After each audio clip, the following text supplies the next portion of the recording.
Hello दोस्तों, स्वागत है आप सभी का अपने यूट्यूब चैनल पर। आज हम लेकर आए हैं BA first year first semester paper है समाज शास्त्र की मूल अवधारणाओं का परिचय। सामाजिक स्त्रीकरण। सामाजिक स्त्रीकरण बहुत इंपॉर्टेंट चैप्टर है। इस चैप्टर से रिलेटेड एग्जाम क्वेश्चन आते हैं, तो इसको भी एग्जाम के लिए प्रिपेयर जरूर कीजिएगा। चलिए स्टार्ट करते हैं। तो आज का टॉपिक है सामाजिक स्त्रीकरण, अर्थ, प्रकार और आधार। तो आज हम सामाजिक स्त्रीकरण से रिलेटेड सभी पहलुओं पर बात करेंगे, तो वीडियो एकदम लास्ट तक जरूर देखिएगा। चलिए स्टार्ट करते हैं।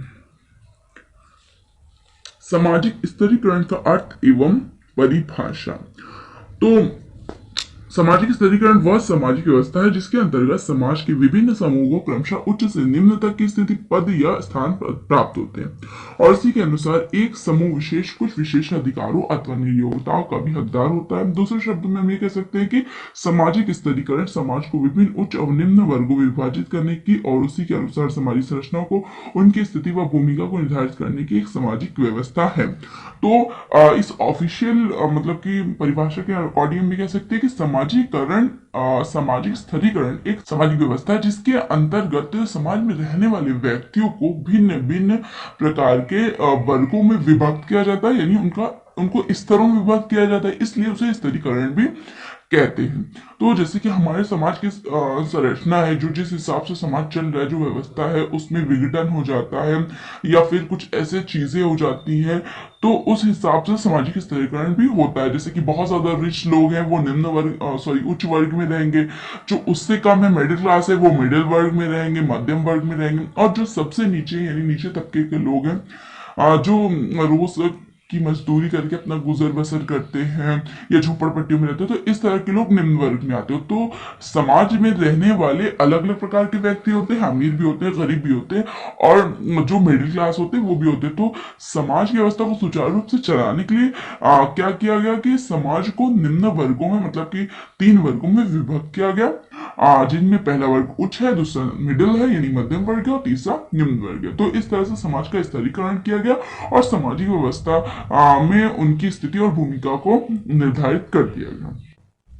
रेमंड और मूरे के अनुसार स्तरीकरण उच्चतर व निम्नतर सामाजिक इकाइयों में समाज का क्षैतिज विभाजन है। यानी ये कह रहे हैं कि स्तरीकरण उच्चतर और निम्नतर जो सामाजिक इकाइयां होती हैं उनका क्षैतिज विभाजन, यानी कि सेम पैरेलल लेवल पे जो डिस्ट्रीब्यूशन होता है, यानी हॉरिजॉन्टल लेवल पे जो विभाजन होता है वो है। यानी अप्स एंड डाउन्स नहीं है कि मतलब ऊपर से नीचे की ओर हो या नीचे से ऊपर की ओर, बल्कि ये सेम पैरेलल लेवल पे होता है, वही स्तरीकरण कहलाता है।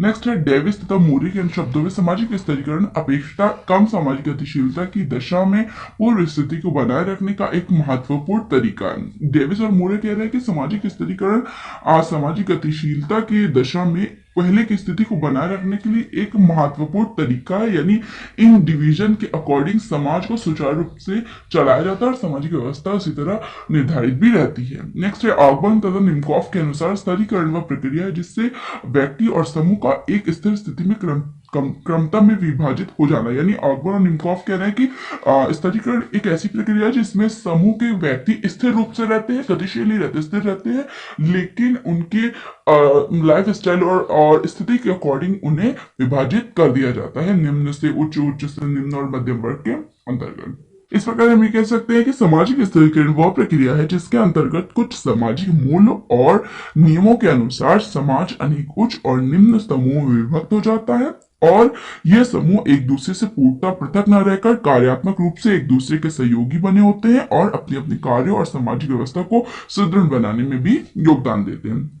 अब बात करते हैं सामाजिक स्तरीकरण की आवश्यकता के बारे में, यानी सामाजिक स्तरीकरण की क्या आवश्यकता है, ये क्यों किया जाता है। तो किसी भी समाज में सामाजिक स्तरीकरण इसलिए आवश्यक होता है कि विभिन्न कार्यों को सफलतापूर्वक समापन करने के लिए, विभिन्न प्रकार के योगदान के लिए बुद्धि और प्रशिक्षण वाले व्यक्तियों की आवश्यकता पड़ती है। तो समाज में विभिन्न कार्यों को महत्व को ध्यान में रखते हुए व्यक्ति को उनकी योग्यता के अनुसार अलग अलग परिस्थितियां प्रदान की जाती है।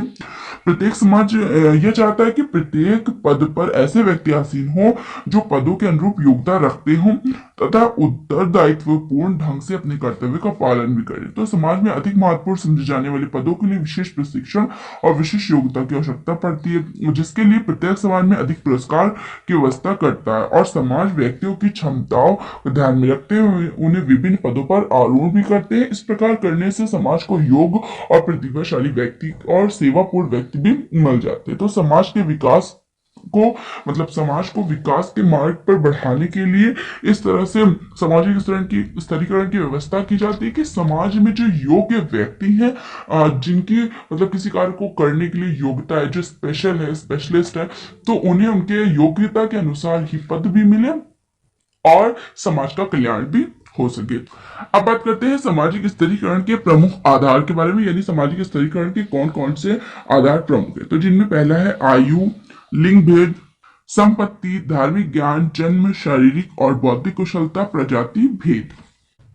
यदि आयु की बात करें तो प्रत्येक समाज व्यक्ति को कोई भी स्थिति प्रदान करते समय उसकी आयु का विशेष ध्यान रखता है, क्योंकि आयु का संबंध मानसिक परिपक्वता एवं अनुभव से। इसलिए कोई भी जॉब वैकेंसीज निकलती है तो उसमें क्या समय सीमा का निर्धारण जरूर से किया जाता है। तो कम महत्वपूर्ण स्थिति एक समान आयु के व्यक्ति को दी जाती है, लेकिन अधिक महत्वपूर्ण पदों के लिए व्यक्ति को एक निश्चित आयु का होना आवश्यक है।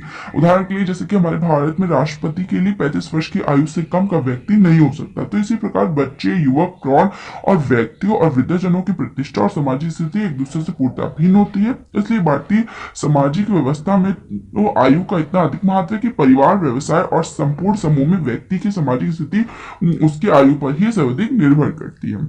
नेक्स्ट है लिंग भेद। तो प्रत्येक समाज या संस्कृति अपनी स्त्री और पुरुष सदस्यों को एक निश्चित स्थिति प्रदान करती है और उसी के अनुसार स्त्री और पुरुष समूह में एक उच्चता निम्नता का संस्करण भी होता है। जैसे कि पितृसत्तात्मक परिवार वाले समाज में पुरुषों की स्थिति ऊंची और स्त्रियों की स्थिति नीची होती है। इसी तरह परंपरागत हिंदू समाज इसका एक उत्तम उदाहरण भी है। नेक्स्ट है संपत्ति। तो संपत्ति भी सामाजिक स्तरीकरण का प्रमुख आधार है। पूंजीवादी समाजों में विशेष रूप से उन व्यक्तियों को उच्च सामाजिक स्थिति प्राप्त होती है जिनके उत्पादन के साधनों पर सबसे अधिक अधिकार होता है। समाज में व्यक्तियों की आर्थिक स्थिति जैसे जैसे गिरती जाती है, सामाजिक स्तरीकरण में भी उसका स्तर निम्न होता है और समाज में संपत्ति स्तरीकरण का भी ये मुख्य आधार है कि समाज में स्तरीकरण होता है। नेक्स्ट है धार्मिक ज्ञान यानी रिलीजियस नॉलेज। तो कुछ समाजों में उन व्यक्तियों का समाज में अधिक महत्वपूर्ण स्थान होता है जिन्हें अपने समूह के धार्मिक विश्वासों का, अपनी कम्युनिटी का विशेष ज्ञान प्राप्त होता है। तो इसका सबसे अच्छा उदाहरण ईसाई धार्मिक संगठन है। ईसाई धर्म संसार का बहुत ही संगठित धर्म है और इसलिए इस संगठन ने अपनी धार्मिक व्यवस्था को सुचारू रूप से चलाने और बनाए रखने के लिए अपने धार्मिक अधिकारों में एक संस्करण को विकसित कर लिया है, जिसके सर्वोच्च शिखर पर महामान्य पोप महोदय का संस्थान होता है। नेक्स्ट है जन्म। तो जन्म के स्थान पर भी समाज में उच्चता निम्नता देखने को मिलती है। हिंदू समाज में ब्राह्मण की स्थिति सर्वमान रूप में सर्वोच्च बन जाती है और उसके बाद क्रमशः क्षत्रिय, वैश्य और शूद्र का स्थान एक के बाद दूसरा नीचे गिरता गया। तो यह संस्करण जन्म पर आधारित होने के कारण बहुत कुछ स्थिर और सुदृढ़ है और इसलिए अपनी जाति को बदलना एक व्यक्ति के लिए अत्यंत कठिन है। परंपरागत भारतीय समाज के साथ ही वर्तमान में भी भारतीय ग्रामों में जाति के आधार पर उच्चता निम्नता का संस्करण होता है। नेक्स्ट है शारीरिक और बौद्धिक कुशलता। तो वर्तमान समय में व्यक्ति की शारीरिक कार्य कुशलता और मानसिक योग्यता को उसकी स्थिति निर्धारण का सबसे प्रमुख आधार माना गया। तो सामुदायिक जीवन के स्थान पर जैसे जैसे छोटे व्यावसायिक समूह का महत्व बढ़ता गया, द्वितीय संबंधों में भी वृद्धि होती गई। तो व्यक्ति के स्तर निर्धारण में आयु, लिंग और जन्म का महत्व घटकर उसकी योग्यता का महत्व बढ़ा। यह स्थिति आज भी समाज में देखने को मिलती है। नेक्स्ट है प्रजाति भेद। तो कुछ समाजों में स्तरीकरण का आधार प्रजाति भावना है। ऐसा उन समाजों में होता है जहां एक से अधिक प्रजातियों के लोग एक साथ रहते हैं। तो ऐसे समाजों में उस प्रजाति के सदस्यों को उच्च सामाजिक स्तर प्राप्त हो जाता है, जिनका प्रशासनिक व्यवस्था और उत्पादन के साधनों पर अधिक नियंत्रण यानी कंट्रोल होता है। जबकि दूर स्थानों से आकर बसी किसी अन्य प्रजाति के सदस्यों को कठिन परिश्रम के बाद भी निम्न स्तर प्राप्त हो पाता है। जैसे कि अमेरिका में निग्रो व्यक्तियों को एक विशेष प्रजाति की सदस्यता के कारण ही सामाजिक स्तर संचरण में निम्न स्थान प्राप्त है। इस स्थिति का कारण सामाजिक दूरी की भावना के आधार पर समझा जा सकता है। नेक्स्ट है सामाजिक स्तरीकरण के स्वरूप। तो सामाजिक स्तरीकरण के 3 प्रकार के स्वरूप होते हैं: जातिगत स्तरीकरण, प्रजाति स्तरीकरण और वर्तमान स्तरीकरण। तो यद्यपि स्तरीकरण प्रत्येक समाज की एक आवश्यक स्थिति है, किंतु स्तरीकरण का स्वरूप प्रत्येक समाज में उनकी परंपरा, सामाजिक मूल्य, राजनीतिक विचारधारा और आवश्यकता अनुसार भिन्न भिन्न हो सकती है।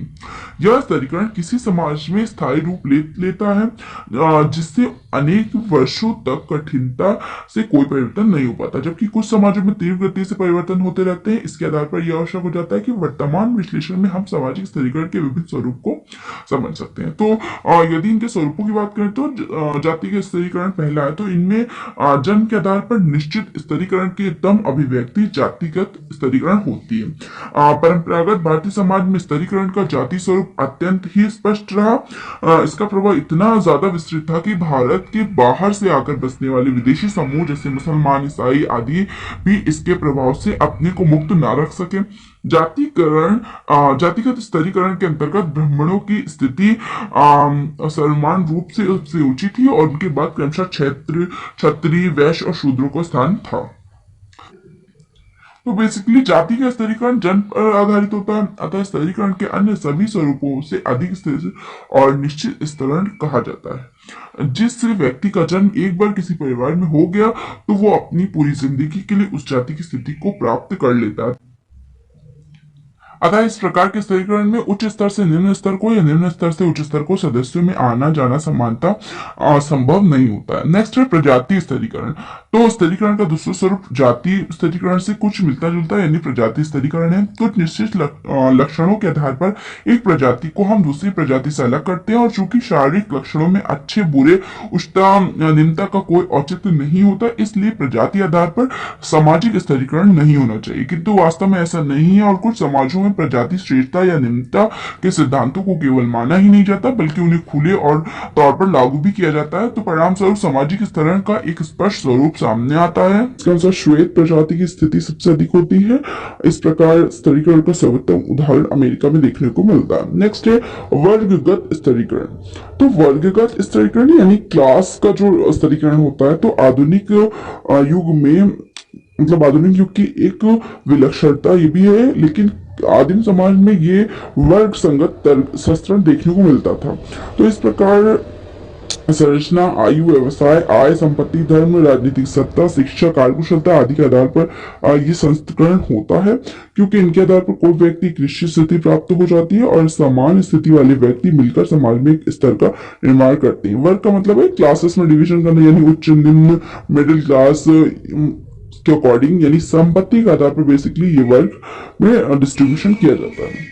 तो इस संबंध में ये स्पष्टीकरण है कि संस्करण की यह व्यवस्था जाति और प्रजाति स्तरीकरण की बातें स्थिर और स्पष्ट नहीं है। इसका मुख्य कारण यह है कि वर्ग संस्करण में आधार शिक्षा, संपत्ति, व्यवसाय, धर्म, सत्ता ये सब है। तो ये तो हमने बात की कि सामाजिक स्तरीकरण के स्वरूप क्या है।